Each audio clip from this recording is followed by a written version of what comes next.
Right. Okay. Hey, Lito, what's going on? So we're doing an unscheduled live stream here, everybody. Well, it was scheduled about 15 minutes ago, so I guess you can say it was scheduled, right? Yeah. Yeah. Yeah. So we just figured, well, we wanted to do another test here, plus just kind of hang out and chat a bit. We're setting up here to do more and more live streaming on this channel in the future, and with new software, new hardware, and more cameras and this and that and all this nonsense. So the only way we get to know if it all works is to actually test it. And we thought it would be good to do more regular live streams where Dave doesn't have to come all the way up here, just to do a live stream. I mean, unless we're mixing, if we're just talking and chatting and talking shop, we could do this over the internet. Why drive 2 hours? Right. Yeah. And so we figured we'd do that. Everybody gets to sit in on one of our Skype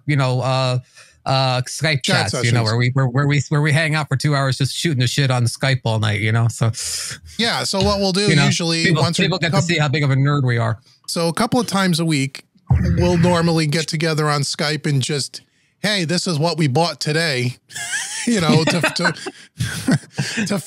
further the cause of what we're doing here. And honestly, all those Skype chats, which, funny enough, I wish we would have had the wherewithal to record those when we were first talking about the console and all those conversations that we spent hours and hours hatching the mixing music analog plan. I wish we would have recorded those conversations, but we just didn't. It would have been good.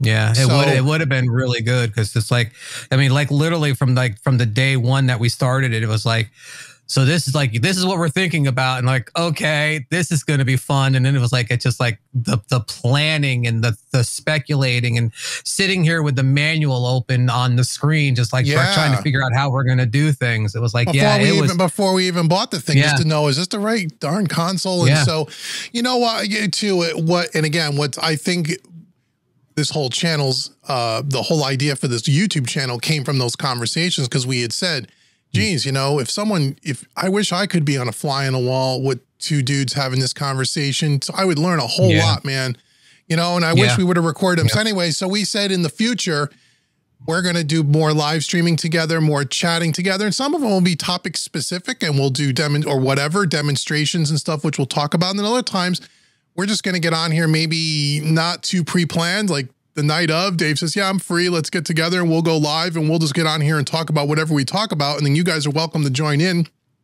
And if you have any questions, or we have any information or topics to bring you, so it's just kind of a hang, and then if we're going to do something like Dave's going to come up soon to do a mix, and we'll talk about our whole live stream setup. Then we're going to schedule that in advance, so you guys know when it is, so you guys could try to mark off your calendar. Hey, Robert, good, man. Glad that you're here. And here's Robert's comment right here. See, look at that fancy production value we got there now, Dave. See, we're almost like a YouTube channel or something. Oh my God, we almost kind of know what we're doing.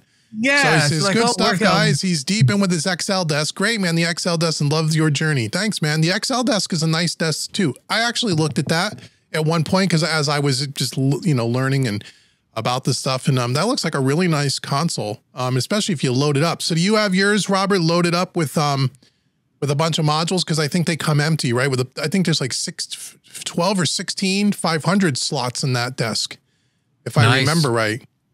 Nice. Yeah, it's a nice desk. So that's hey Jimmy, how's it going, brother? And so that's so we're gonna do more of these live streams together. I think we're gonna try to. We're going to try to also bring other guests and stuff on live and do interviews. I did a pre-recorded one, which comes out not next week, the following week, with Chris Yetter from Audio-scape. And we talked about Dave. Dave wasn't on that conversation with us, but we talked about the 3 set to 76 video that we did. And Chris talked to us about, what the internal differences are. Why do they sound different? And we kind of went down that road a little bit, trying to talk about those videos. And just what's the difference between those 3 compressors? We know what they sound like because we did the video, but what's internally different? Why do they sound different? So some interesting stuff there too. And he gave us a little history lesson on the 1176, which is kind of cool. And then he also was happy with the video, right? Loved it. It's actually on their website. So the video is, if you go to their product, if you go to their products page for one of the 76s, At the bottom of the product page is a big video, and you can see our whole video. He said they were watching it in the shop as they were testing units. Like he says a lot of times they'll run our videos in the background while the workers are working. Like they watch our YouTube videos while they're working and building stuff. Yeah, that must really contribute to the to a productive work environment. Well, yeah. Hopefully they're paying attention. Hey, yeah. Abe wants to know, have you all heard of the DBX 166? I have one. I really recommend it as a 2X channel. Well, it's a 2-channel 1U version of the 168. Yeah, so the I've heard of the 166. Yeah, sure. Yep, that's great. I actually was looking at one. Actually, Revive has a 166 available at times, and it's like I looked at it for a while, but I just kind of went the way I went, you know. So you know, I mean, I ended up with 2 560As in the 500 rack and a 160A. So it's like I think I got the DBX stuff covered. So you know, we're not going to be adding any more. Yeah, no, we got the DB. Well, we might, because audio-scape has the DBX VU. Which one is it? The 2 yeah, that's an actual that's an original on? Yeah, that's the original DBX 160. It's the old, like the way before the 160As ever came out, you know? Right. So yeah, it's got the meters on it. It's a stereo unit. And he has that, they have that coming. The prototypes have already been built and he's just waiting on some parts. So we'll be definitely getting one of those. And then he also has, what was the other one? Oh, the LA3A. Now they already make the DA3A and we have a couple 500 racks, but he had a customer, he said, that wanted, he wanted the LA. It's the same guts as what we already have, but this guy wanted he wanted the actual, they built a custom one for him. He wanted the old look of the original blackface LA3s, you know, like the ones by UA. That's what he wanted. With a couple of there's a couple of, I think there's like a wet dry knob. There's a couple of additional little features, but he wanted that thing and he built it. And he said everyone that's seen it says they want one. So now they're going to be building those as well. What's now those the half rack? The half rack.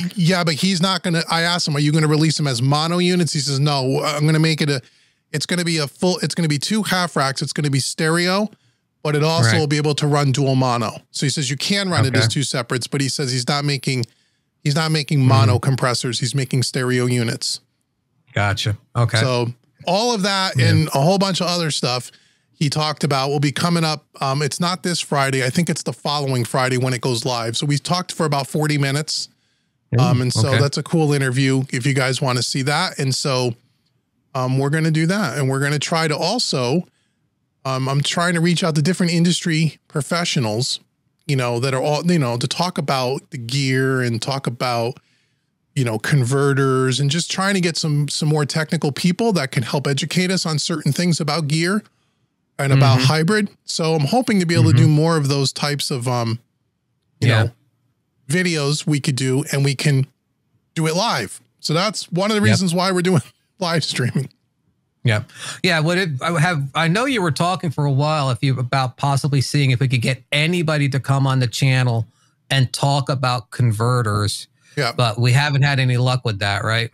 I have one person, but right now they're so busy, they just don't have time. What I'm trying to do, to answer your questions, I really don't have anybody nailed down. I'm trying to find someone, an engineer, actually, someone that works that actually is a designer for one of these companies about converters.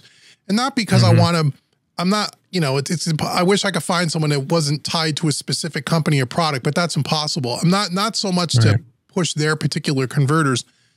I want us to have an education about what are the differences really from a technical standpoint. Remember when we did our shootout and the videos did really, really well about the quantums and the universal audios? Well, why is it important that one has more headroom than the other? Is it really important? Does it matter on the application? How much of a difference does it really make? I've talked to people that say those specs are usually inflated. So I want us to learn more, because there's a lot of stuff on the internet. And most of it is posted by people that don't know what they're talking about or think they know what they're talking about. And I want to I really just want to learn for ourselves. Why is it that, why did most of us, not all of us certainly, but a good portion of us, when we listened to those two units, that quantum and that universal audio, why did we not really hear any difference? Yeah. Why? You know, what I want to know. So I'm trying to get someone that we could talk to about converters, the technical aspect of it, but not, you know, trying to keep it in layman's terms so most of us dummies can understand it. And just trying to understand. So when you're shopping for these things, that you understand, and that it's not because you read on some forum somewhere that these are the best convert. Do you really know what the differences are? And is there really that much of a difference? And what specs are really important? Does it really matter? Depending on your use case. So I'm trying to get somebody. I just haven't been able to nail anybody down yet, but trying to find someone. I think it's amazing that I looked at that video the other day, and people are still putting up comments after all of this time on that video that like mix A sounds so much different than mix B does. And I'm like, I just like every time I look at those comments, I'm like, we got to have different, like we got to be on different frequencies or something, because I don't hear a damn difference between them at all, you know. Neither do I, and neither do and so, well, I think part of the problem is, you know, again, it's you know, it's people know the brands, they know the price tag, so a lot of people will assume because it's way more expensive, it should be better, and you know, common sense would say if you pay 4 times the amount of money, shouldn't it be better? Shouldn't it sound better? I mean, you would think, realistically it ought to, even though there's more different features, and it's not really comparing apples to apples, but I mean, that's the thing too, is like you're comparing a straight up converter box to something with DSP and monitors and everything else in it. You know, it's like, okay, you know, I mean, the comparison was fair, but it's also at the same point in time, like comparing the price points is not really fair because there's so much differences between what the features of the units. But like I said, I mean, like the fact that people are still watching that video and still posting in that like mix A sounds way more open and, you know, and so forth than mix B does. And I'm like, okay, whatever, you know, keep listening, keep watching the video. Thanks guys. Appreciate it. You know, and keep pushing us up in the algorithm. Yeah, you know? I know, and that's okay. I mean, people have their opinions, and that's fine. I want to just learn from. I'm you know, again, our channel is really, it's really it's more educational. It's not where we're learning, right? So I want to know and again, I've reached out to Apogee and I've reached out to Antelope, because both of those companies have 16 IO, analog IO, 32 IOs in the $5,000 to $7,000 price bracket. And I would love to get one of their units in here and shoot it out against that quantum and do the same test. But before we do that, I would like to learn a little bit more about what are we really testing, so we could really bring the information, and we're sharing our opinions on what we hear. Yes. But we also want to, what is the old saying? Show me the facts. I don't want to hear anyone's opinion about converter. I want someone that really knows what they're talking about, that designs converters. Tell me what should I be thinking at. So that's what we're going to try to do. So at one point we may have other converters in here, and if we found, honestly, if we brought, like, Apogee makes supposedly I know they make high-end equipment. That much I know. Yes. Yeah. They make supposedly a world-class converter. Great. I'd love to try it at one point, you know? Yeah.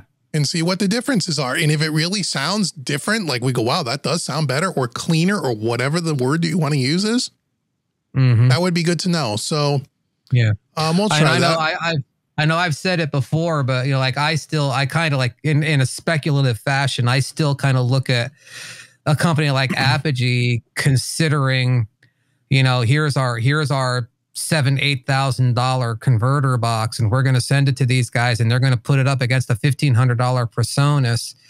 And yeah, I have a feeling that there's at least just a little bit of hesitancy on their end of like saying, hey, listen, if this comparison goes bad for us, it's going to go very bad for us. Well, then I'll just buy one. I'll just buy one and sell it. You know, I mean, I could always do that too. I mean, but I was really reaching out because I want to talk to somebody. I like to talk to an engineer, and it's just hard to nail someone down. GQ asked if we asked Dangerous Audio. You mean, no, I have not. I don't know that Dangerous Audio, I know they make a 2-channel converter, but I don't know that they make like a 16 or a 32 channel box. Maybe they do. Dangerous They might. music. I mean, yeah. I mean, I know they're. I think they're more in the analog summing end of things than the converter end of things. But you know, and like a question right above that too. Abe Montoya asked, was the Dante system considered when looking at converters? And like, I don't know. No, it was not. I don't know much about that. I know what it is, but I'm not familiar enough with it. Again, the way that whole thing really came about, Abe, was just I bought Universal Audio X16s because I know Universal Audio and I've used a lot of their products for years, and I just know they make good gear. You know, at the time, I just bought what I knew. The only reason why we went to the Quantums is I didn't even know there was such a thing called the Quantum. It was kind of an accident the way it happened. And so I didn't really research. Honestly, I really didn't research converters and that stuff all that much when we started, because I said, okay, the Apollo X16, I know those units, let's just buy them. There were so many other things to consider at that time that if I was going to switch out the converters again at one point for whatever reason, I would have to have a really good reason to do it. And I would really want to know. I would really want to be educated first to know, is it maybe a Dante system is worth it? I don't know. I don't know enough about it. And I want to get someone on the horn that can really tell us. I might, you know who I might try? Maybe I'll try someone at Sweetwater, because they're really highly, those guys are really highly knowledgeable and trained on this kind of shit. Or maybe they'll at least be able to point us in the right direction to someone, you know? Yep. I mean, they would probably, because like one of their studio specialists would probably come on and be able to talk all through all of this stuff. So, you know, that might be a good idea to reach out to them too. So, you know, but but it's like, I mean, I know too, like like everybody says, well, why did you go this way? Why did you go that way? It's this guy, because like we're taking this giant leap into something we really have no idea what we're doing. Let's keep at least, you know, we needed to have something familiar to work with, you know, just to, you know, to keep one, you know, have at least one thing familiar in front of us rather than the whole thing. You know, so we went with the UA, and listen, the UAs were great. There was no problem with the UAs. There was nothing wrong with them. They sounded fine to me. It was just totally fine. Yeah, it was an economic decision as much as anything else at the end of it, because I mean, hey, you sell the 3 UAs, and you know, so I mean people I think people are overanalyzing some of the decisions we've made, but it's like, you know, it's all fine, you know, it's all working. Yeah, well, and some of it too is that we were making decisions again based on what we knew at that time, or what we thought we knew at that time, and we're making decisions on things. Again, you know, the whole, and again, I'll say it again, the reason why this channel is here is because there is nobody else. And again, if anyone knows of someone, please email me the link to their channel, because I want to watch it, because I'd like to learn. There is nobody else. That if you didn't have any of this stuff and you were like building a hybrid setup from the beginning, you know, and all the things that we went through, how do you go about it? But what do you know what I mean? No one, there's no one. How do you go about it? How do you plan it all out? How do you plan? I mean, we kind of knew, we did some planning. It wasn't like we just started buying stuff without thinking about it. Like I said, we had lots of Skype conversations talking through it. Yeah. We did a lot of reading. We did a lot of research, but there wasn't a lot of, no one, you know, sharing how you set all this up. And then, oh, when you do this, you know, we made this mistake. Don't do that. You know, there's nobody out there doing that. So we kind of made, you know, we kind of did what we thought was best at the time. I still say 85% of what we did ended up working out. There was only about 15% where we went, we could have planned that a little bit better. Or we weren't thinking all the way through that, or we didn't realize this or that. You know, I mean, the one major mistake was using the gender changers in the cable extensions. Other than that, I mean, everything we did worked. It's just that there were better ways to do things that we learned after a while, you know? So yeah. Nathan says, after buying and trying out so many converters, the converters in the Antelope are incredible and above the others. Give it a try, and it has a ton of IO options. Yep, I've looked at Antelopes. I've looked at them. I think they're called the Orions, right? Orion series might be the ones, or is that it's Apogees? I don't remember, but I looked at the Antelopes as well. And there were another ones they make, you know, again, they make high priced equipment. So again, I'm assuming that means that the equipment is good quality stuff. I also know if that's the Orion, Nathan, or if that's one of their units, although I think they make a thing called the Galaxy as well. I've seen some YouTube videos where because they have that kind of mid-ground software, like the console software. And some people have had a hell of a time with that table and software. Now, again, I don't, so that's another level of complexity that, again, I'm sure people can overwork it that we don't have to deal with the quantums. Yeah. But yeah. I'm, at one point we might try out other converters. Let's see. I mean, yeah, like I said, it could be interesting to just try some different things, but at the same time too, what we have is working, so we don't have to get crazy with it, No, not right now. We don't have to. Yeah. Kaiser says, after buying expensive USB cable and replacing the cable that came with my interface, the harshness and recording sound cleared all the problems that you were having. Oh, okay, cool. Yeah, USB cables. There is such a thing as, even with computer cables, cheap cables, real, no name brand. You can buy a 10-footer for $3.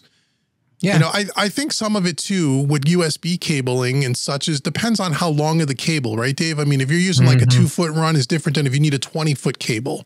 Yeah. USB tends to react really interesting to cable length, cause like, you run a 6-foot or a 4-foot USB cable and you have no issues, but then you stick like a 10 or a 12 or a 15-foot USB cable on it, and all of a sudden you're getting half the signal. It's like, the USB is really a touchy thing because you're sending voltage down the cable and you're taking signal back down the same cable. So, you're going to have some really weird attenuation issues if you're using a really crappy cable, Yeah.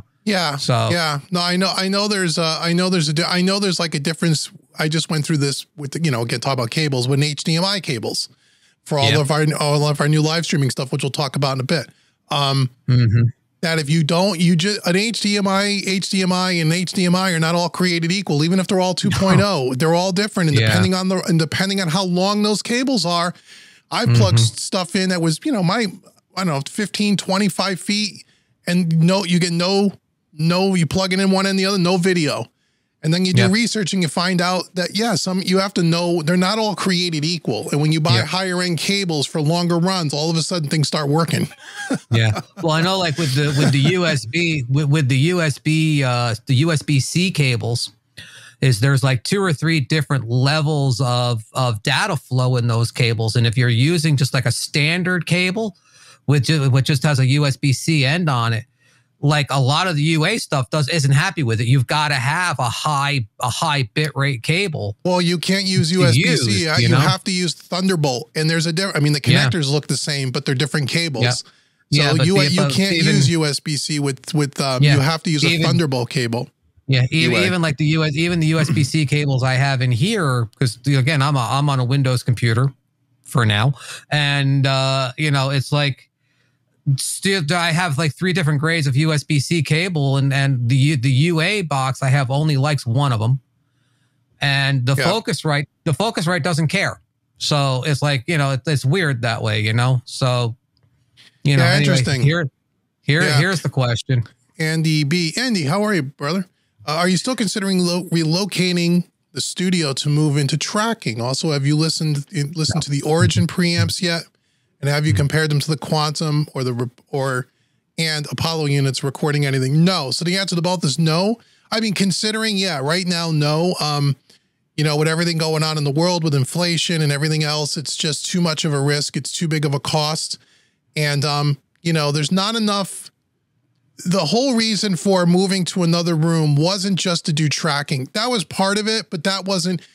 My studio is never going to be a traditional recording studio where we're going to try going out and trying to find every local artist in the world around town that, to record just so we can make enough money to pay the rent. I've been down that road. I have no interest in that.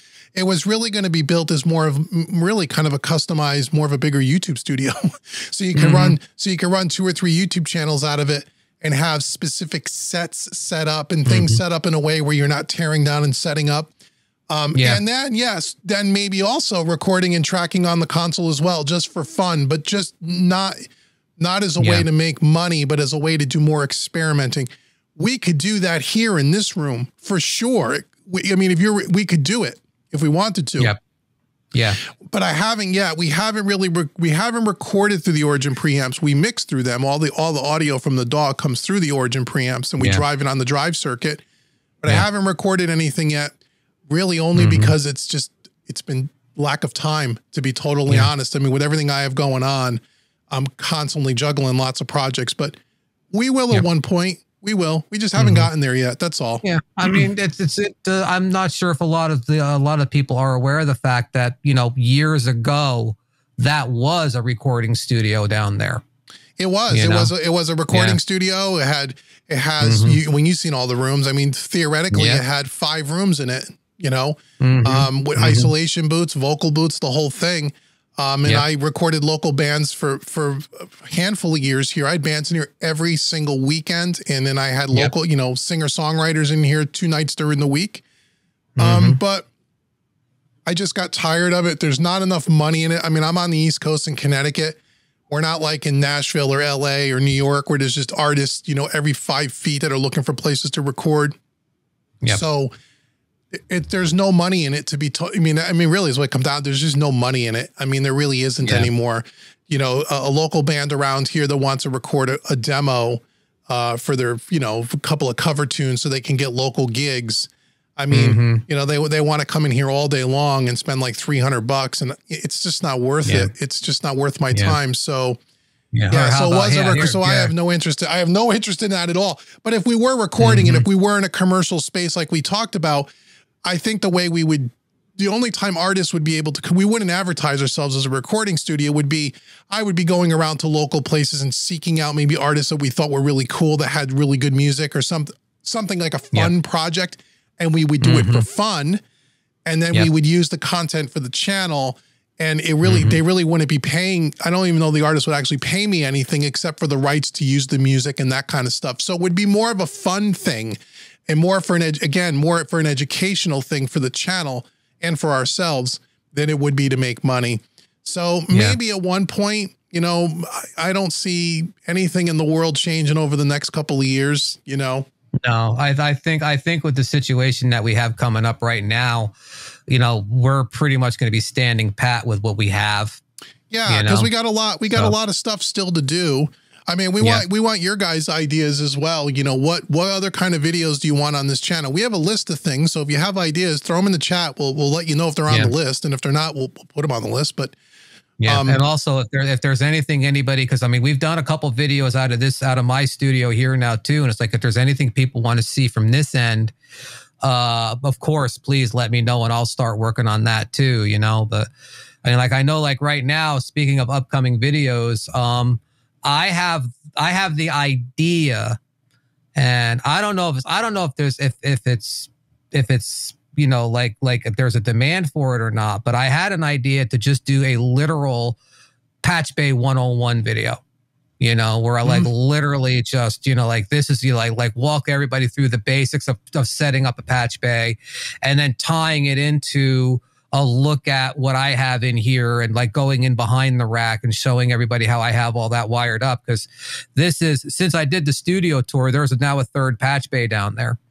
So, you know, so like there's a lot going on down there. And like I said, so I was thinking about like doing that video is like a 2-stage or 2-part video of basic Patch Bay 101 and then a more advanced look at this, and then like doing one in your studio too. Of like this is a full blown, you know, studio Patch Bay setup here. You know what I mean? Like, so like it would be almost like 3 layers of Patch Bay stuff. If people, because you see the questions in the chat all the time or in the comments all the time about people like, how do you have your Patch Bay setup? Well, okay, I'll do that. You know, I mean, I'll do it, you know? So yeah, there is one on the list here for the Patch Bays here, but Dave could do one as well. I mean, it is on a list. We have a long list of videos that we want to do, you know, finishing up some of the gear that we haven't reviewed yet. Patch Bay video. There's some other ideas. And then the other thing that we have, is, we're going to be doing some more live streaming where we're actually going to be mixing, but we're setting up, a larger system than what you guys saw before the one time that we did it. So we're going to be working with 4 camera angles. As a matter of fact, I just started testing camera angles and lighting today. Dave saw some of that footage and it looks pretty good. It looks fantastic. So we're going to have where it'll be a few weeks, but Dave's going to come up and do a mix, and then I'm going to run the stream, and we're going to have live camera angles changing on the fly. So you guys will get a nice shot over the top of the console so you can kind of see the moves. We'll have another camera over by the gear. So when we're patching stuff in, and you could see the rack and what we're doing, and then a voiceover mic. So whoever's mixing and demonstrating can talk you through what they're doing. Cause even though there's a camera over the top of the console, you can't see the finer detail. I mean, the console's too big, but you can get a good feel for kind of bird's eye view and do some mixing that way and some demonstrations and stuff. So we're working on, we're in the process of setting up that system. So it's always in place, and we can just come on, turn a button on, power everything up and just go. Yep. So that'll be coming sooner than later. Nathan asks, hey Nathan, do you guys ever record to tape? Been using an old Tascam and then back into the DAW and love the sound. Oh, cool, man. Would be cool if you had a setup to talk about using real tape. It's funny you asked that. So there is going to be a plan. I thought it would happen this year. I'm not too sure if it's going to happen this year, but yes, we are very close to buying a 2-track tape machine, or we were very close. We will. Yes. To answer your question, really yes. Close. We're going to get a 2-track tape machine, and we're going to record to tape and bring it back into the DAW. We thought that would be really super, super cool. But again, you know, with the rise of cost of doing business, I mean, because again, this is not a hobby for me. This is a business. So I got to really be careful because, you know, cost of everything has gone through the roof. And quite honestly, you know, small businesses, sales are off a little this year because of inflation and all the things, the difficulties people are having. We're all feeling it. And, you know, so I have to be careful about the purchases. I just, you know, purchased a couple of cameras for the live stream we just talked about. I just purchased a new computer for video editing for those cameras. So I'm trying to buy one thing at a time, get it paid off. But yes, there'll be a time where we thought the next coolest thing in the world would be having a real tape machine in here. Again, to see what are the differences. What's the difference between that and a plugin? Let's find out. So yes, Nathan, at one point, I just don't know. I'm pretty sure we're already in July. I'm pretty sure it's not going to be before the end of this year. I think it'll be not with everything else. Maybe next year. Yeah. I know it's like, I'm kicking myself again now because a Tascam, I think it was an 8-track Tascam 1/2-inch machine popped up on Craigslist over here a couple of months ago. And it was 100% in working order. And the guy wanted like freaking like $700 for it. And like, I was like, nah, cause we're going to do that. Like now it's like, shit, should have grabbed it. You know what I mean? Yeah, right. Like, you know, then we would at least have that to play with, you know? Yeah. We'll do it at one point. I mean, it will happen. Cause again, I want to hear it for myself. I want to know what the differences are between that, you know, and even the ones that I was looking at, which are completely brand new, beautiful tape machines, you know, they're not terribly expensive as far as, you know, again, they're expensive, but when you take into consideration the expense of all this analog stuff, they're really not too bad. And so it just it'll probably be next year unless things change and things start picking up again.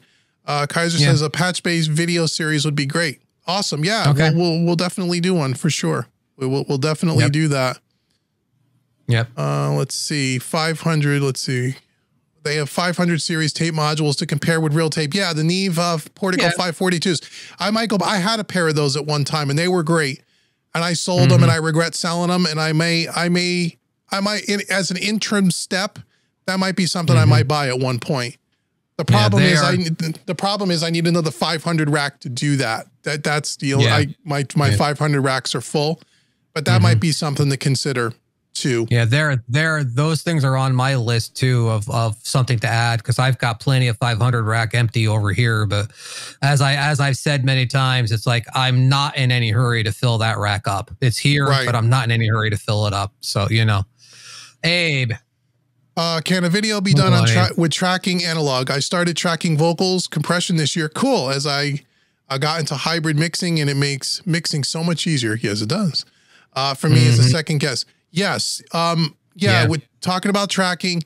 Yes, there will be some tracking that will be done here. It can be done here. I mean, it's just a matter of getting to it. But yes, we want to track here. We'd like to do some stuff here.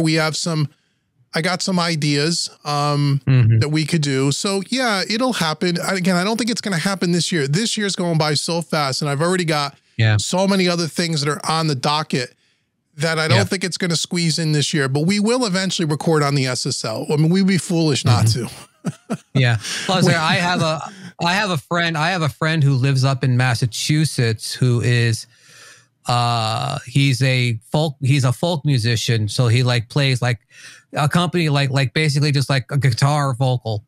You know what I mean? And I mentioned it to him once, and he would be interested, I think, in like coming down and spending a day just like running songs through it. Just, you know what I mean? It's like, it'd be the kind of thing, like you bring him in, set up a microphone for the guitar, set up a microphone for the vocal, and just run and see what we have. You know what I mean? Yeah, we could do that. Like I said, we'll do some stuff like that. I'd like to do not a full band, but like I like to do drums in here and then overdub bass guitar, stuff like that.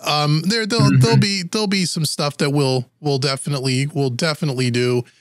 I just don't know when it's going to happen, but we have the room here. We can do it. It would be a little tight, but it could be done. I mean, I could put a drum kit in here. I've had one in here. I mean, I've had them in here many times. So we'll see. I mean, I would like to do that at one point. The other thing we got coming, because really the end of this year, what we're really working on is, aside from the live stream mixing and the stuff we just talked about, that's kind of a twofold thing. The other thing that's coming by the end of the year, I'm hoping, is going to be a whole mixing hybrid course that I'm going to be putting up for sale on Home Recording Made Easy. And we're going to do a full-fledged how you mix hybrids, setup, gear, all kinds of stuff. And so that's really where my head is at for this, the remaining of this year. And then when we get into next year, maybe then we could turn our focus a little, Dave, on recording. You know, once we get through that project, and then maybe we can start looking at, okay, let's start recording and let's start figuring that whole part of it out. So yeah, it'll come, guys. I promise. I just don't know when. David asks, in your guys' opinions regarding Neve style preamps, what are some better lower price range options like 1K and below? You know, Dave, you'd have to pull up Sweetwater regarding Neve style. So you don't want Neve. You want Neve. Well, I mean, BAE makes Neve stuff. Warm Audio makes Neve stuff. audio-scape I think audio-scape makes a Neve 500 pre, if I'm not mistaken. I know when I was looking for a stereo preamp in a Neve style, I was just looking for the article. I can't find it. I found an article online where the guy that wrote the article went through like a half a dozen different Neve preamps, component by component, and compared all the different ones out there to see which ones have more Neve, like which ones are better copies of Neves, which ones have more of the actual components that Neve used in it compared to the others. And shockingly enough, the Warm Audio was like the second from the top. The BAE is literally a Neve preamp. You know, I think literally, you know, component for component is a Neve preamp. Whereas like the Warm Audio one, only a couple components are off from an actual Neve. And so like, that's kind of like the way I went. Now you can get mine, which is the WA273 that Jimmy just mentioned. You can get mine for like $1,000 new. And it's a stereo one. So it's two Neve preamps. They're unlinked. So they're completely separate. You know, with single rack space for $1,000. And it's a killer preamp. It really is. So I would say like that would be a good one to look at. There are some good 500 rack units that are good to look at, but you know, anything Neve is going to be Neve. You know, I mean, you know, they're all going to have that same kind of a thing. Now, Kaiser has up there Tone Beast TB12. Kaiser, the Tone Beast TB12 is an API clone. Well, not even a clone, but it's an API style preamp. That's not a Neve at all. Yeah, I think also doesn't Heritage Audio make Neve? Heritage, everybody makes a Neve. I don't remember the models anymore, but everybody makes a Neve. Heritage makes 500 rack Neve, and they also make like a half rack Neve with an EQ. So like you can put two in a single space where you have the preamp and the EQ section, whereas the Warm Audio I have is just the preamp section, there's no EQ. So, yeah, Dave, can you post the affiliate link in the chat? Jimmy, thanks for reminding us. So if you guys shop from Sweetwater, there's a link Dave's going to put in the chat, which is my affiliate link. If you don't mind, if you could put it on your desktop, use that 365 days a year, whether you buy guitar strings or whether you buy preamps or whatever you buy. It helps support the channel, and I really appreciate it. You guys don't pay anymore, so if you guys would be so kind to do that, I would really appreciate it. Thanks, Jimmy, for reminding me. Nathan says, really appreciate the videos of why you bought a console and also the home setups. Thanks. You're welcome, man. That's why we're here. We're just here to help and educate and be honest and share our experience. And hopefully most of you guys have fun with it and enjoy it and you learn something. That's what we're doing here. So yeah, Dave just put that in the chat. You're welcome, David. David says, thanks guys for the tip. Yeah, try the warm audio seems to be pretty popular here in the chat. You ought to give that a whirl. And again, what I always tell people, and again, doesn't matter whether you buy it at Sweetwater or not, buy it from an online retailer where you can return it. Get it in your studio, try it out, man, because all of these things, it's flavors. You may or may not like a certain flavor. You know, you get in your studio and in 2 weeks, you go, it's not my thing. I'd like to try something else. You send it right back and you get something else until you find something you like. So that's why I always tell people buying from Sweetwater, but either that or you go with my solution, just have both. Because I have or you could just buy both. Or just have both. Yeah, because I have the Warm Audio, I have the Neve, the 273, and I have the 412 API. And for me, it's very much a mood thing. Because it's like, you know, I run every mix through one or the other. Right. And like right now, the past couple of months, it's been all API. You know, I haven't plugged into the Neve now in a couple of months. It's been all API lately. So, you know, like it's very much a mood thing. So, you know, so like I said, if you can afford to have a couple, do it, because it's always nice to have options when you turn things on. Oh, thank you, Mad Dog. I appreciate that. You know, the other thing too. Oh, thanks, Mad Dog. You know, the other thing too is he's talking about $1,000. Can't you buy a Neve 1073 for like $1,100? Not a genuine Neve, no. Yeah, the AMS Neve. No, I think you can. Way. Not a vintage one, like a new one. Look it up on Sweetwater's site. AMS Neve. I'll bet you, Dave, that's asked about this. I bet you an AMS Neve 1073 is not much more than $1,000. Maybe it is. Maybe it's 12, 13. I could be wrong about that. I could swear it's near that.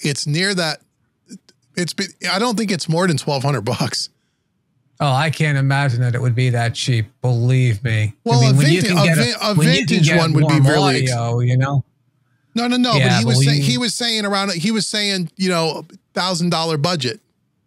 Yeah. Let's see. Come on. Yeah, Abe says you can get one. You can get one, but it's only a mono channel. It's not a. Abe says you can get a real Neve for $1,000, but only one channel. And where Dave was talking stereo. So yeah, again, it's just another option. It depends on what you want. You know what I mean? What you're looking for. But I didn't think it was that. Yeah, Jimmy says the Warm has 2 inputs. Yeah, okay. It's a double. Yeah, so I mean, 2's always better than 1. But if you're only recording one instrument at a time, if you're a solo guy at home and you're just recording and overdubbing one thing at a time, what do you need 2 for? Yeah, unless you're doing guitar vocal thing. But okay. You know, Neve, they've got different levels of it. There's a 1073 SPX mic preamp and EQ for $1,700, and then right next to it there's a Neve 1073N mono mic preamp alone for $2,250. So there's different levels going on there just under the Neve name. So there's stuff going on there. Okay, cool. But, all right, I get. Depends on what you need, right? What you want to do, but.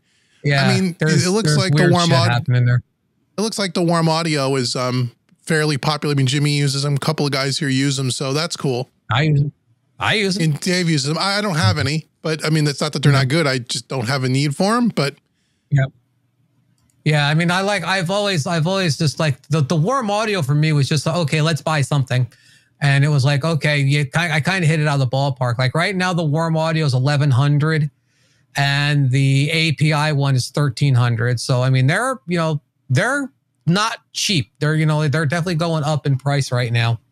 Abe says there's a genuine Neve on Vintage King for $1,000 of 500 1073.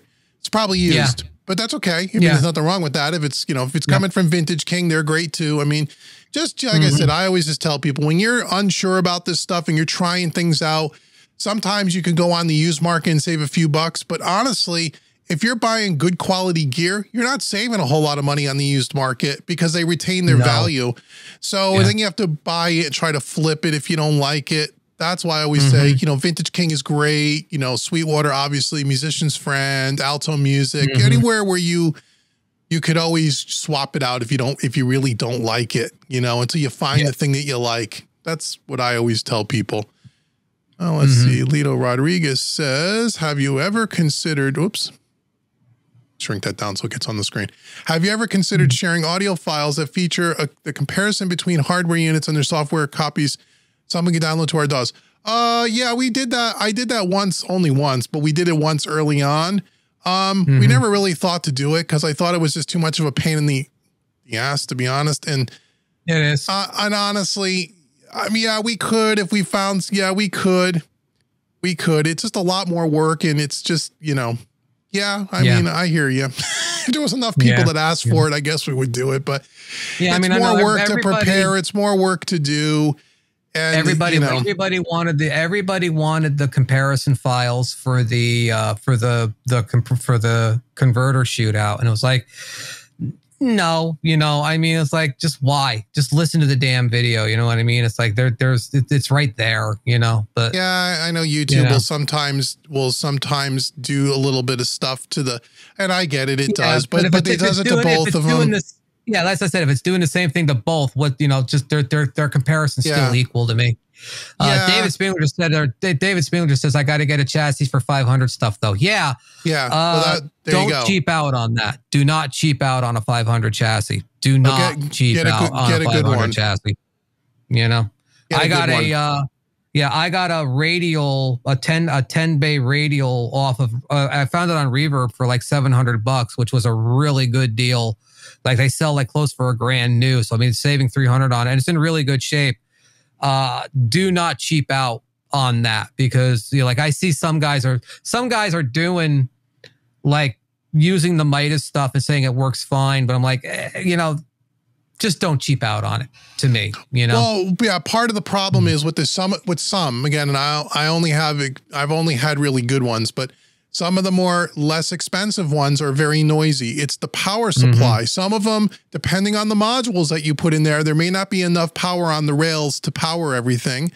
Sometimes if you get a cheap one, as you get more towards to the one side of the unit where the power supply resides, it gets noisy. And so you want to make sure, like I've used the Neve ones, they're really good. I've used Radial ones, they're really good. I have West Audio ones, they're really good. So a good 10 spacer is going to run you $700 to $1,000 on brand new. You could buy one for $300, and depending on the modules you put in it, you might be just fine. But if you want something, you can virtually throw anything at it: double wides, triple wides, single ones, one with tubes, ones with transformers. You want a good chassis. Good chassis. Let's see. Jimmy's talking about more. Yeah, GQ says any recommendation on chassis? Well, we just did it, but yeah, I mean, I have the Radial, excellent unit.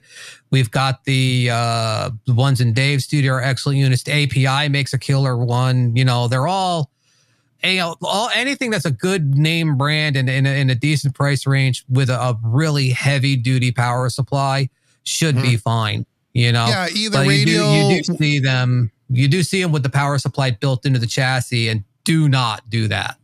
Yeah, so on the ones that we have a personal experience with, because we're just going to take, Dave has Radial. I've used Radial. I know they're really good. I have West Audio. They work really good. I had a Rupert Neve rack, Yep. the white one with the white face, killer. Those are the only 3 that I've used. I'm sure there's other great ones out there, but those are the 3 that we've used that we know works and there's no problems with. Yep. So yeah, so I would just try to spend a little extra money and just get yourself a good one, and you'll never have any problems with them. Yep. Let's see. Mad Dog says, "Hey, Mad Dog, I'm looking to getting the Cranborn. Oh yeah, I've seen that one. Audio interface. It has an 8-slot series chassis. I know those get good reviews, Mad Dog, but I've never used one, so I don't know. All I know is that when I first bought my first 500 rack, because I bought it from Sweetwater, because I was talking to the sales guy, and they sell all of them. They don't have a dog in the fight. They don't care which one you buy. And I asked him about what the differences were. And he says the less expensive ones, he didn't say it's about Cranborn, but he said the less expensive ones tend to have a lot of noise problems. Yeah. And so that's why he told me at that time, he said, look, I think he said, told me at that time, he says, if you want, he told me buy the Neve, the Rupert Neve. At that time, he said that was the best one that they had. No, this is going back a few years. But again, I would ask, again, when you're not sure, again, as I always say, call the Sweetwater sales engineers and talk to them. They will not steer you wrong. And if you get the thing in your studio and it doesn't work the way you want it to work, you put it right back in the box and send it back, and they'll give you something else. No fuss, no muss. That's why I always tell people buy stuff from there. Whether you use my link or not, I wish you would, but if you don't, that's okay. I'm just telling you, they got the best customer service in the business, hands down, in my opinion. Let's see. Abe says, Trident makes a 10-slot 500 rack. Oh, cool. With the DB28, DB25 connectors. And you can link the output on one slot to the input of the next one. Yep. So certain chassis will have that feature. Some of them do not. I know the Rupert Neves has that internal linking. So does the West Audios. Do the radials, Dave, have that link switch in as well? Yeah. Some of them do, some of them don't. Where you don't have to use cables, you can just flip a little button and it'll link two together. So when you're doing a stereo unit or something like that. Again, I don't, again, I know Trident makes great equipment, but I have no experience with that particular unit. Yep. So yeah, I'm sure, you'd have to talk to someone that has one. Yep. Let's see. Mad Dog says he tried the Cranborn at NAMM. Yeah, oh, cool. Yeah, I mean, maybe it's a great unit. I'm sure it's okay. I'm sure it's nothing wrong with it. Yeah, Jimmy just said, didn't API create and invent the 500 chassis in the card? Yeah, they did. It's their thing. Everybody else is just copying them. Yeah, and that all came from their consoles. That's where it originated from. You used to be, you could pull out the modules out of an API console and swap them around and put different modules in. And that's where the idea really originated from, I think, anyway.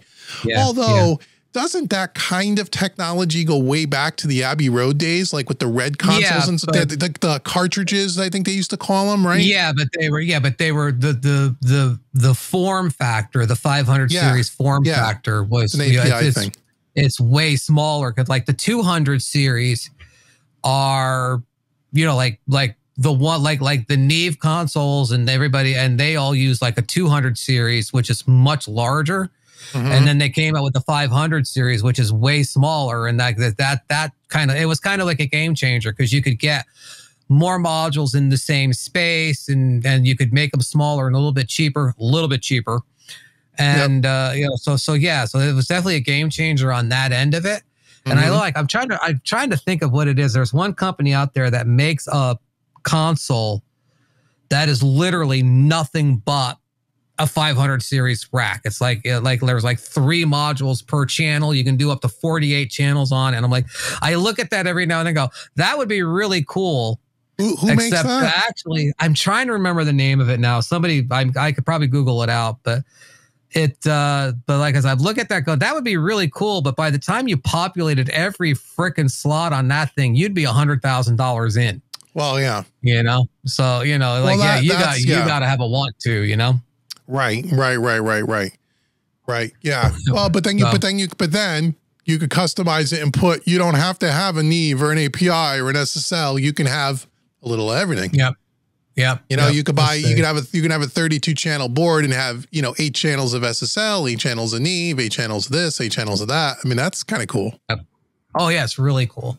Oh yeah, What the hell is Andy called it. Andy Loop Trotter Loop in Ocean Trotter, Audio 500 consoles is what. Hey, thanks, Andy. Yeah. I've never heard of that.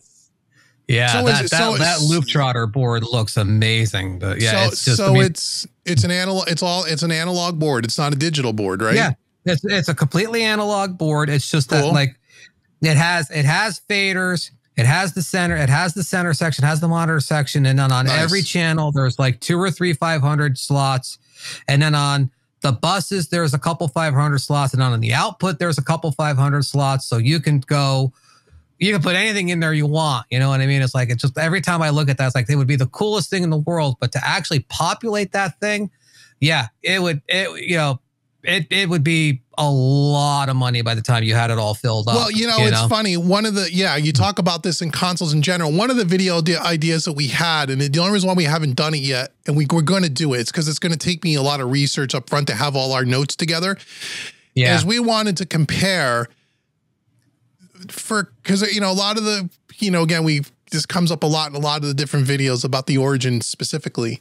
That, it doesn't have this or it doesn't have that and this and that. And I always try to tell people that they just don't know because they're not really in the console world, so to speak, of what you get for the money feature wise. So for example, what kind of, when you want to spend up to 50 grand, what kind of console can you get? Okay. Now I even wanted to include in this video, Dave, some of like the SL desk stuff, more maybe higher end tabletop models, not things like the SSL Big 6 and not the audio interfaces. I mean, analog desks that start with at least 16 faders, 24 faders and go up.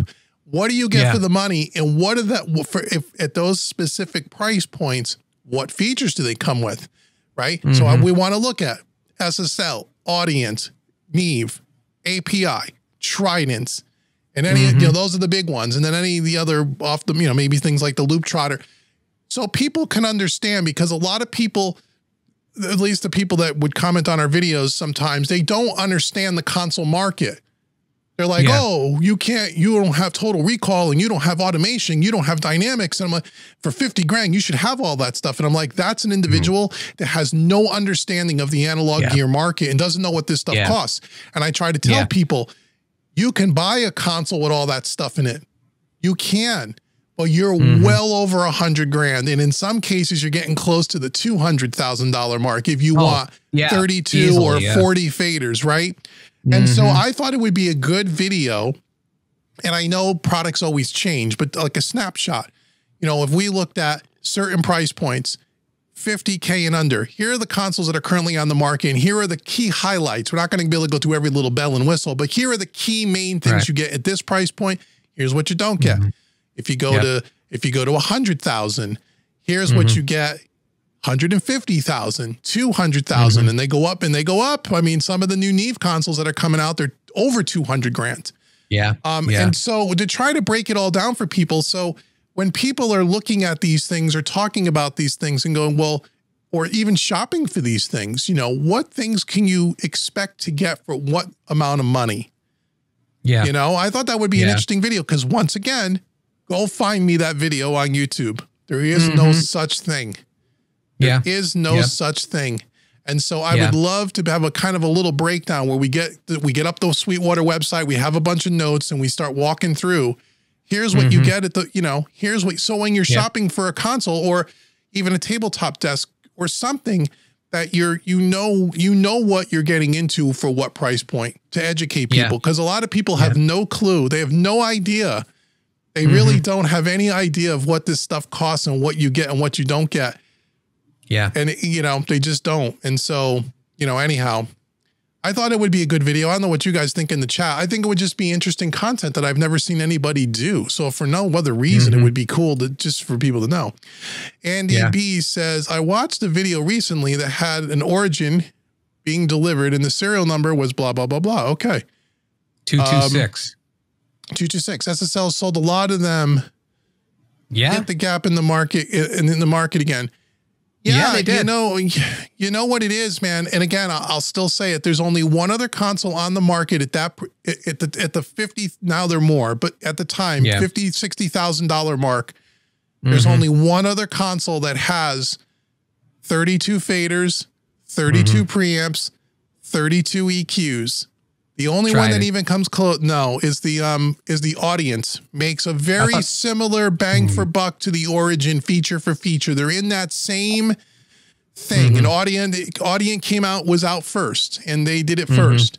I don't think Trident has I could be wrong about that. I have to look more into Trident because I'm not overly familiar with their stuff. Yeah, I think Trident's in that same range as well, where it has like 32 faders, the same basic setup. I don't think it's quite the same board as the Audient and the SSL, but I think it's in the neighborhood, and it's in the same basic price range as well. Yeah, but, so I mean, in that price range is there are some compromises to be made, but the board itself is still amazing. Yeah. And do you know the serial number of yours?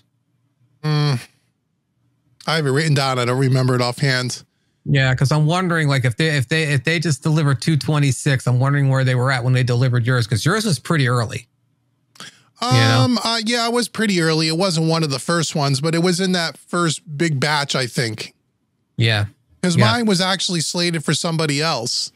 And that's why I got it so quick, and their financing fell through. So I actually got somebody else's before it got shipped out. Right. Poor guy. Oh, yeah. Whatever. Andy, you're right. Trident doesn't have the small faders. So remember, the Origin has 64 faders. It's got 32 long, 32 short that you can use. You can use all 64 mixed down if you have I/O for that, like we do. We can run 64 audio channels.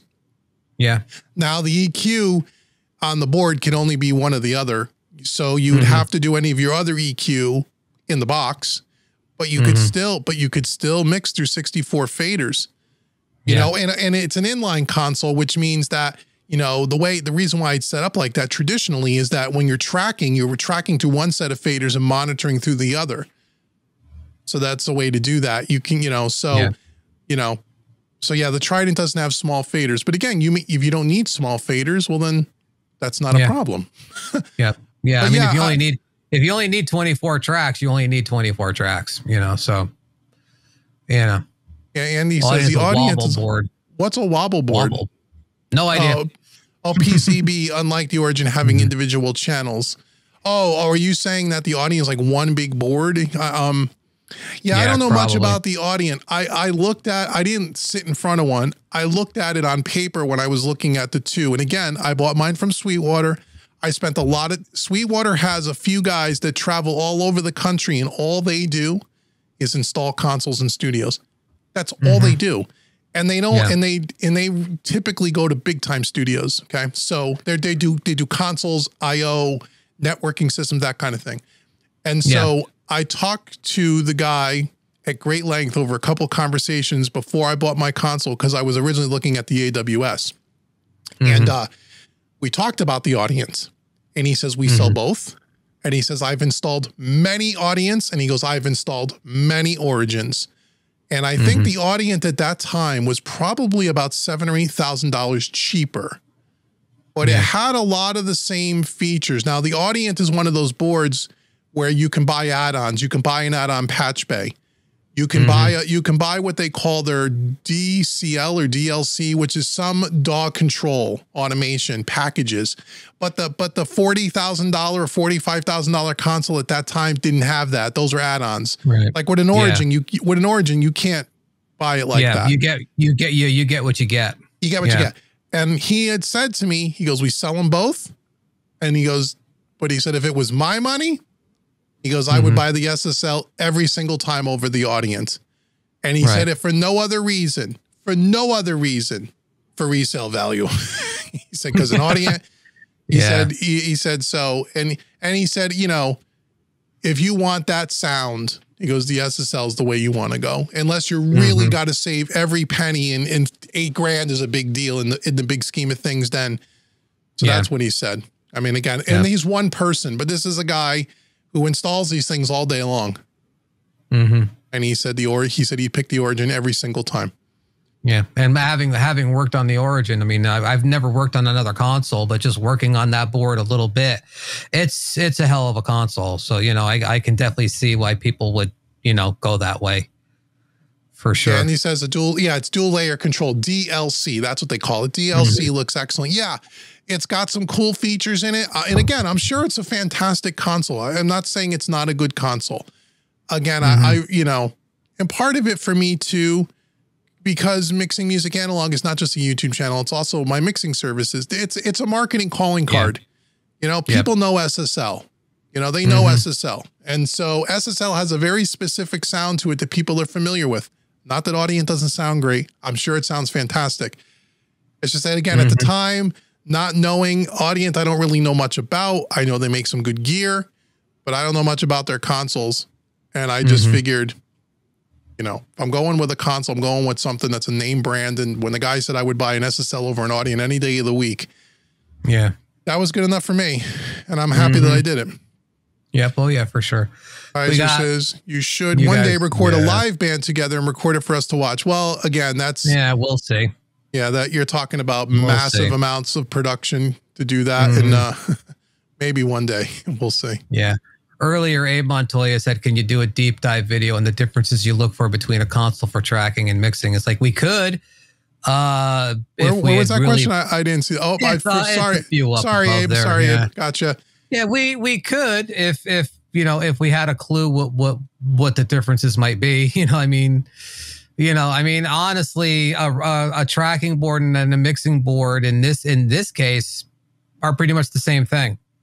Well, it is. If you buy an inline console, which is what the Origin is, it's built for tracking. Yeah. It's built as an all-in-one package. You can track on it. You can monitor through it. You have headphone mixes. You got Q-Sends. Yep. You can do everything on it. You do. Yeah. Then you can do your mixing and mastering on it as well. You could do everything on it. We're going to do a deep dive video and we'll talk about that too. Yeah. Cause some of the tracking features also to the amount of preamps, and there are some consoles out there, for example, Neve makes some, who could not like a Neve console, but I looked at some early Neves, but I looked at the Genesis Black series cause I was concerned about recall and automation at that time.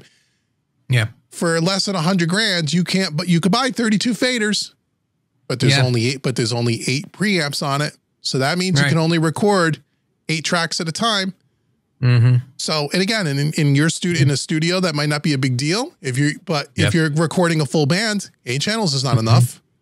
Yeah. So now if you want to, and they're genuine 1073. So they're the creme de la creme. They're the real deal, but there's only 8 of them. If you want 16 of them, you're going to tack on another 10 to 15,000. Easily, because I looked at them. Yeah. And by the way, those boards, at least at that time, have no EQ and no dynamics in them. No EQ.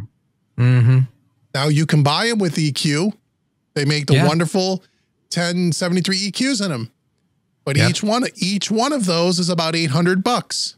Right. So you put 16 of those in there, you're at another 12 to 15,000. So now your $50,000 console that we say, oh, you should have bought this over the same price. It's not the same price.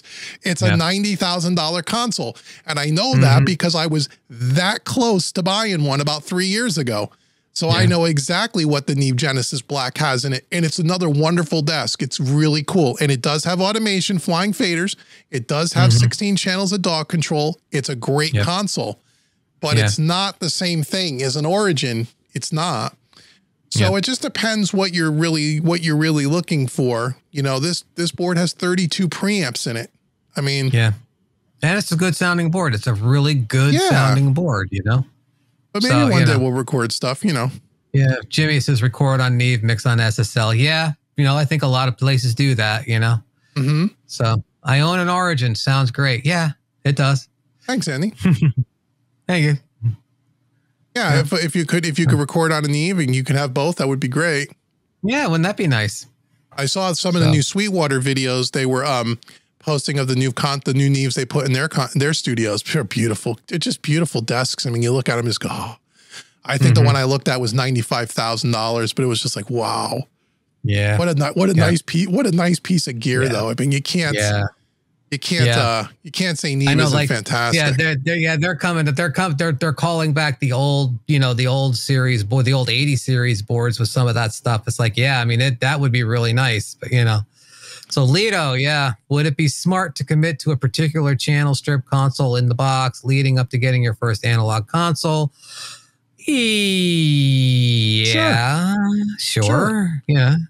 Sure. I mean, we do that. We do that home recording made easy all the time. I mean, I mix with channel strips all the time. And the channel strip I would normally mix the most was always an SSL. I just like the way they sound.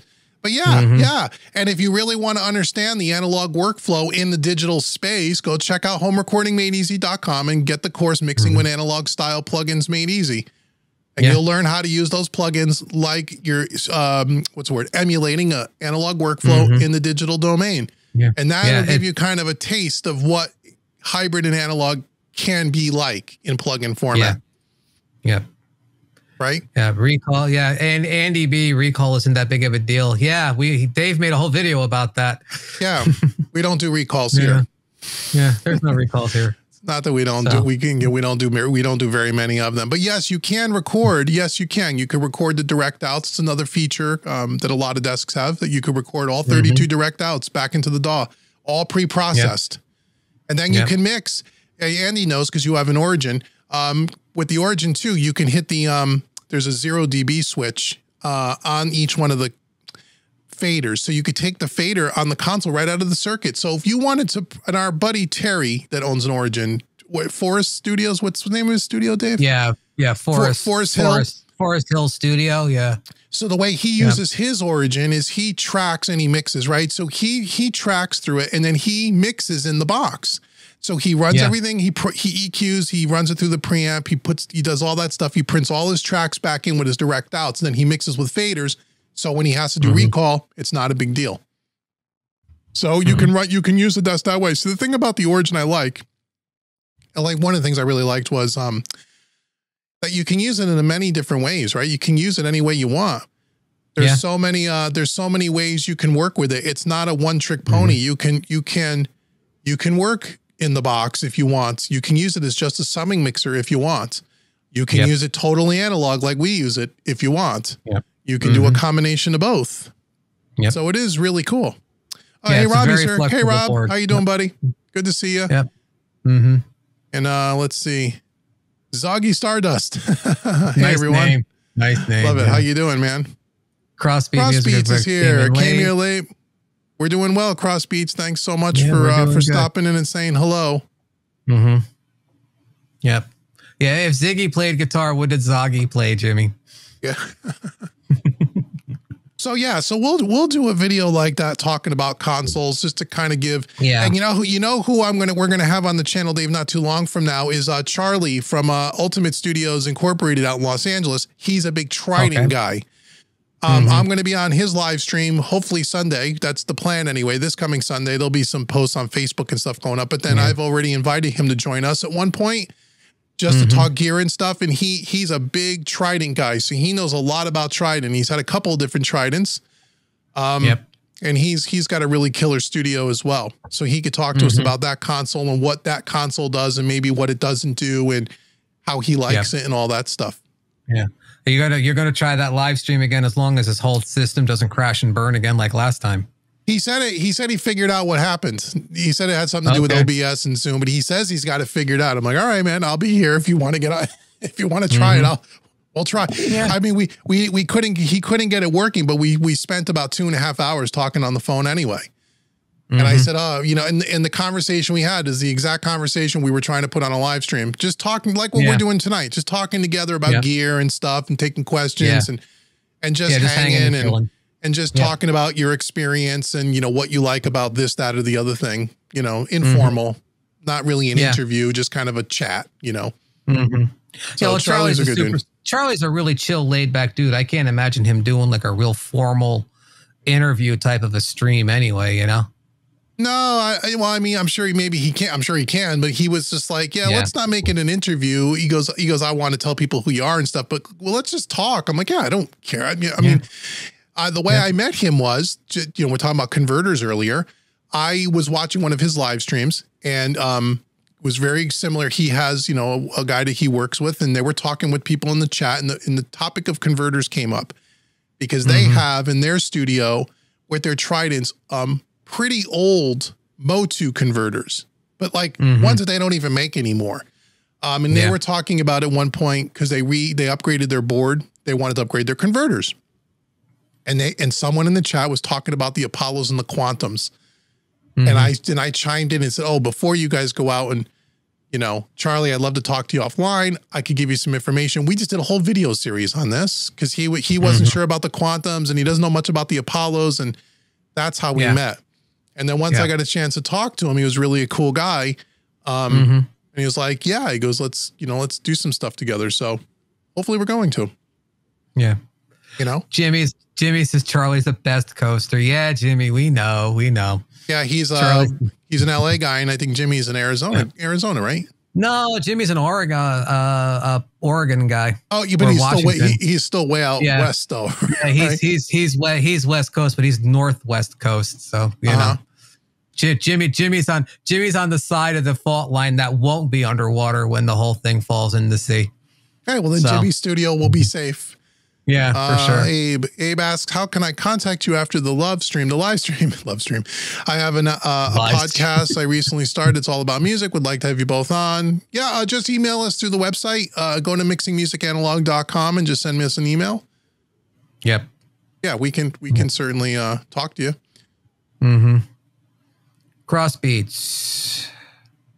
Dave, how's the Personas converter going since the last you mentioned? Yeah. They're fantastic. They're fantastic. I mean, I haven't had any issues with them. I mean, we've been mixing on them for months and months and months. Yeah. They issues. They sit in the rack and they pass audio. That's what they do. Yeah. We haven't had a single issue with them. I mean, you know, I don't anticipate that we will. So no, they're fine. They're just fine. They're just, they just work. The one thing I liked about them, the one thing I don't like about the Apollo interface is I didn't like the console software too much. Remember, we were having some issues and, you know, it's a whole nother IO matrix you had to deal with. I mean, it's okay, but I like that you don't need that with the Quantums. They just plug them in and they just work. There's no messing around. So so far they're fine. You know, no issues. Yep. Zaggy says he has a Quantum setup and loves it. Oh, cool. Yeah. They seem to work just great. I mean, I don't have any complaints with them. And that's the thing. I don't want to have to even think about them. I just want them to work. As soon as I got to start thinking about them, that means something's wrong with it. They just work. They sit in the rack and they pass audio and we don't even have to think about them. That's what's nice about it. You know, I mean, you turn it on and there they are. I mean, even with the UAs, like you said, we would have to fight the console software, and then you would turn it on one time and all three of them would be there, and you turn on the next time and one of them would be missing and you couldn't figure out why, you know? Yeah, it was really kind of weird. I don't, again, I don't know. And once we got them set, and again, they sounded great. There was nothing wrong with them, but there was a few flaky things originally on the setup with the software and the communication, as Dave said, that there was. Yeah, it was weird. Well, we only had 32. We only had 40. What do we have? 48. We had 48 IO. We had 3 of them. Now we have 64 IO. So we have all 64 faders. We haven't used that many yet, but we actually got a couple of sessions that are quite large. That one of these times I'd like to try it. Put all 64 faders rolling. But and technically we have 72 because we have that the 24 whatever, the one above it for the monitor stuff. We can use that too if we needed to. That's right. So I mean, technically we've got 72, but like I said, I mean, what's nice about them is the fact that they're just there. They just sit there, they do their job, and we don't even have to look at them. They're just there. Yeah, they just work. They just work. So yeah, I don't even know if you can get them right now. I know at one point they were out of stock, and I don't know if they're making. I've heard somewhere in the grapevine there's actually a newer version of that coming out. I don't know when. Yeah, a lot of it had to do with all the chip shortages and part shortages and all that. Yeah. Well, the supply chain issues are ongoing, so there is that. So do we use pipeline to route audio? No, we do not. You really don't need to. You can. I've done videos on pipeline when I was just plugging in 1 or 2 pieces of gear. But no, because we're just bringing all the audio out directly into the desk. So we're not using pipeline to do that. Yeah. You don't need to.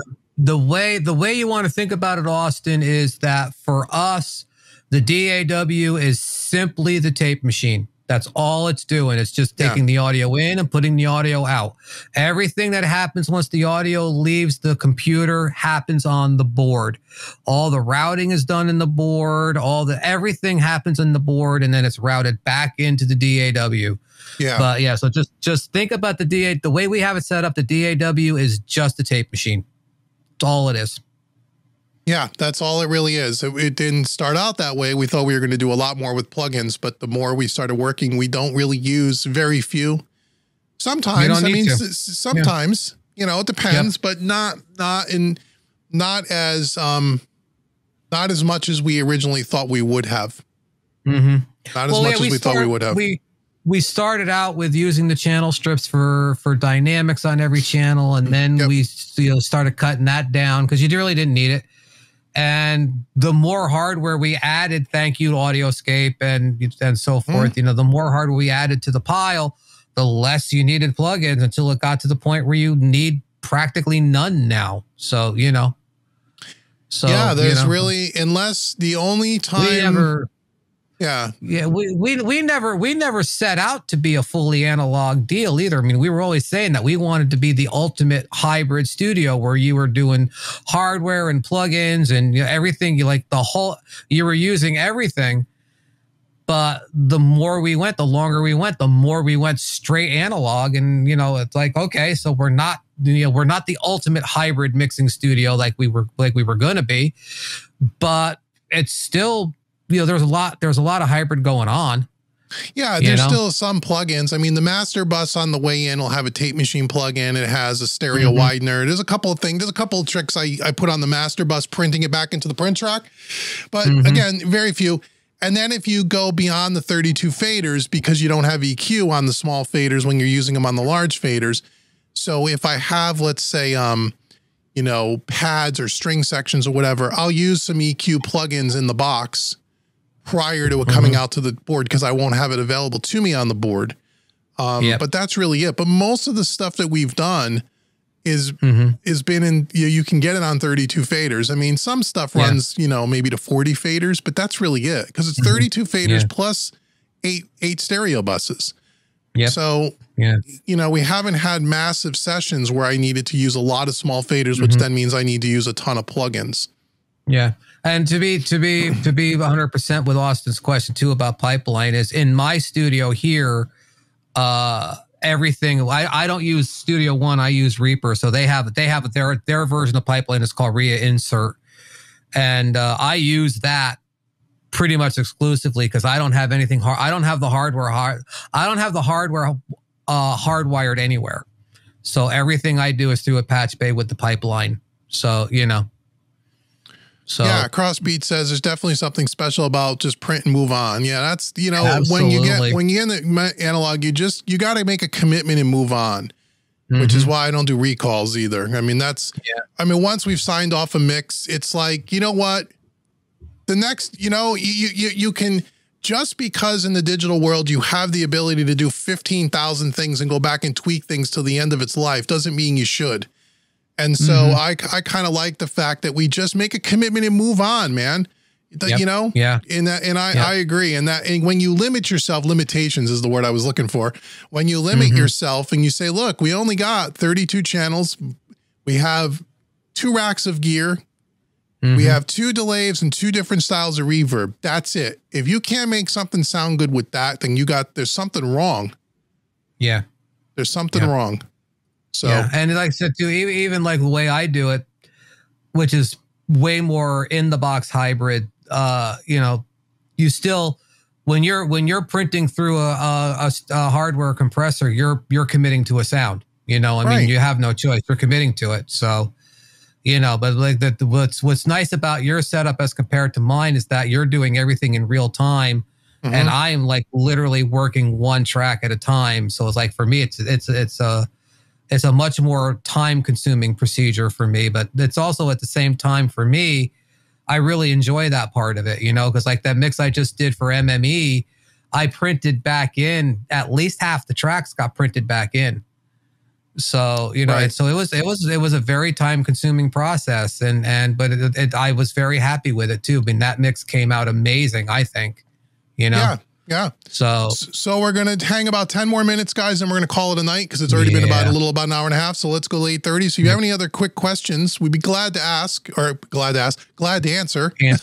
And we'll do more of these where we're going to try to do, you know, we have, you know, between 25 and 28 people here tonight, and that's great. And if you guys like this stuff and you want us to do more, let us know. You know, again, we're trying to add more stuff to the channel and try to do different things. And we're going to try stuff, and some stuff you're not going to like and some stuff you're going to like, but we're going to try to do a bunch of different things to try to help and make this different from what other channels are doing. So if you have any last minute questions, we'll sit on about another 5 or 6 minutes and then we're going to head out of here. We're going to, I know that one, you know, like one video idea that keeps ringing around in my head. I don't know if anybody would want to see it, would be for me to go into Reaper and show them, you know, the actual procedure of setting up the hardware and printing the track back in and moving on, so that, like, you know, so you get a nice representation of what it's like to work hybrid, you know, in the box the way I do it, you know? Yeah, you can, sir. Yeah, we could put that on the channel. We could put that on the channel for sure. Yeah. Oh, Jimmy says Studer 800. Yeah. Gotta love the Studer 800. Nothing wrong with that. Andy says, have you ever tried pushing the mix bus really hard yet? The origin sounds great sitting in the red on some music. Yeah, I'm pushing it pretty hard. It's been hit hard. Yeah. It's been hit pretty hard, and I'm using the drive circuit on all the preamps. Drive's always in. So it depends on the stuff, but yeah, the SSL or consoles in general, but SSLs are known for pushing them a little bit. That's where you got to find the sweet spot in your desk. And so, yeah, I mean, you know, and that's why you don't need as many plugins, because that in and of itself gives you a little bit of compression, some saturation. All that stuff happens just by fact of running it through the console. You know what I mean? Yeah. So what about Ian? Hi, Ian. How are you, brother? What about cooling the studio for gear? AC, I'm guessing. Well, I just have regular AC. It doesn't, it's not like a vintage console where you need a machine room and special dedicated power or air conditioning because the power supplies and all that.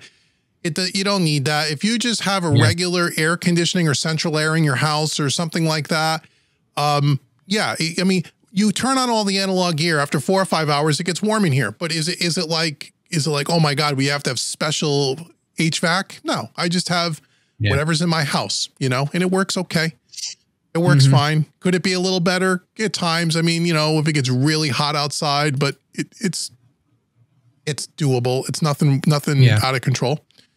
Yep. Let's see. Jimmy says, I'm going to ask you a similar question. Oh, do you find that you push your hardware as hard as you push in the box? Oh, way harder on the hardware. Way harder.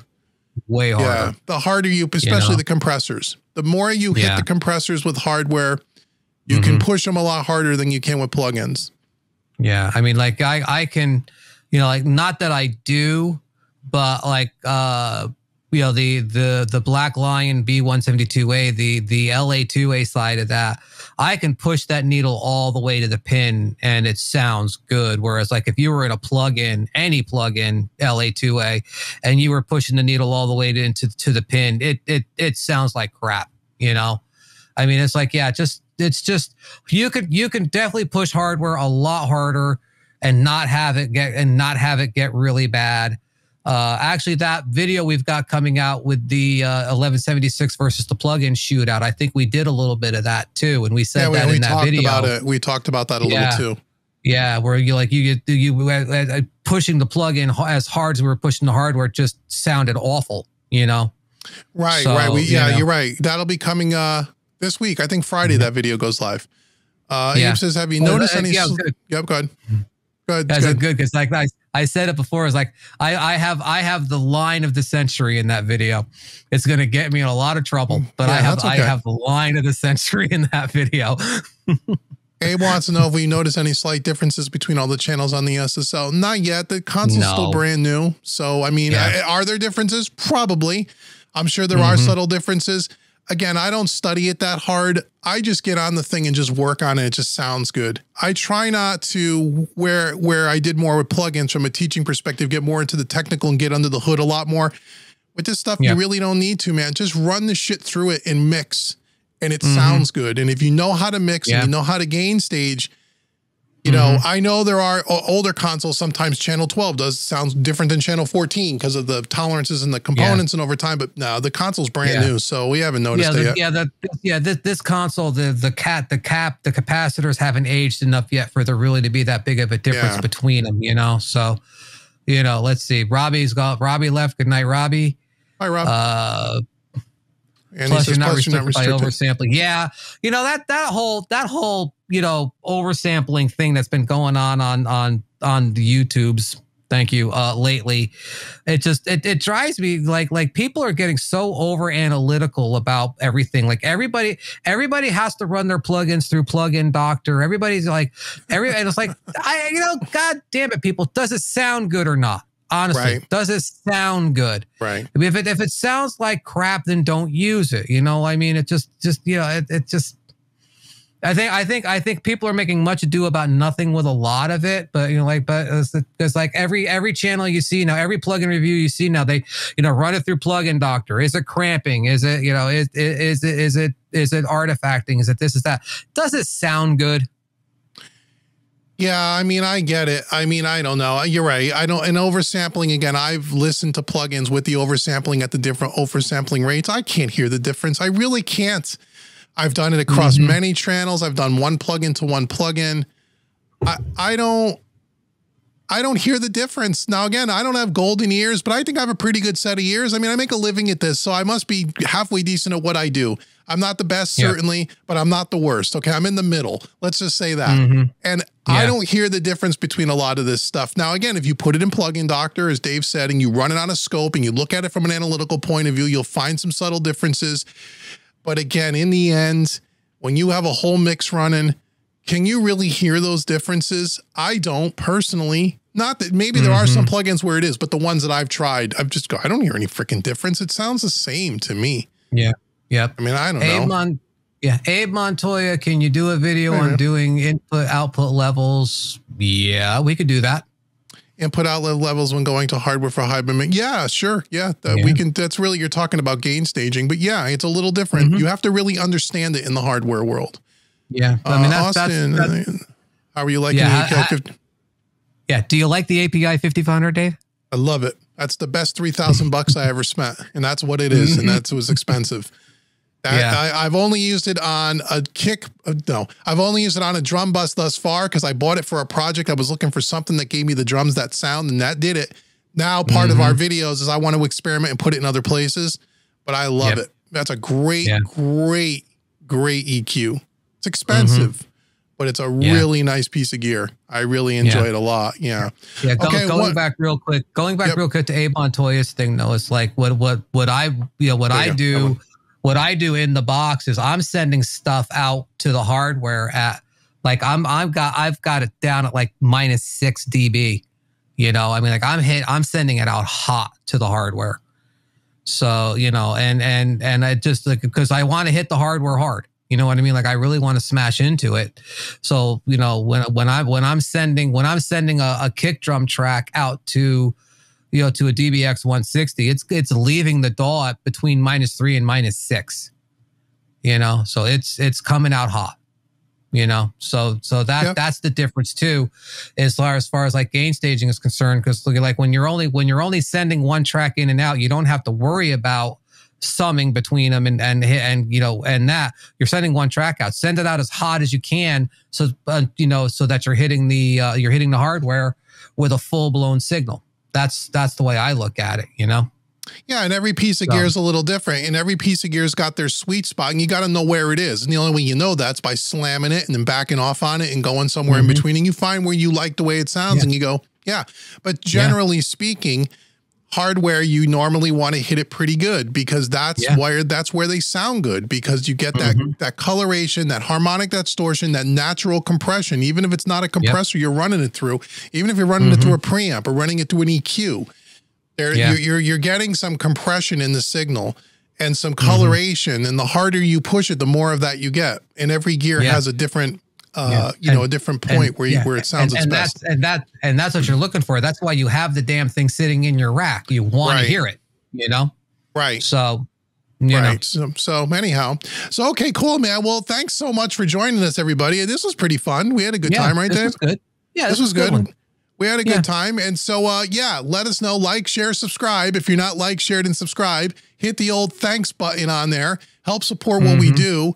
It really does help. It allows us to come back on here and do this stuff. And again, leave comments below and let us know about your video ideas. And, you know, you're going to see more of us. And we'll maybe in another few weeks, we'll do another hang. And we'll just hang out and chat. So until next time, see you guys later, everybody. All right, people. Bye. Good night.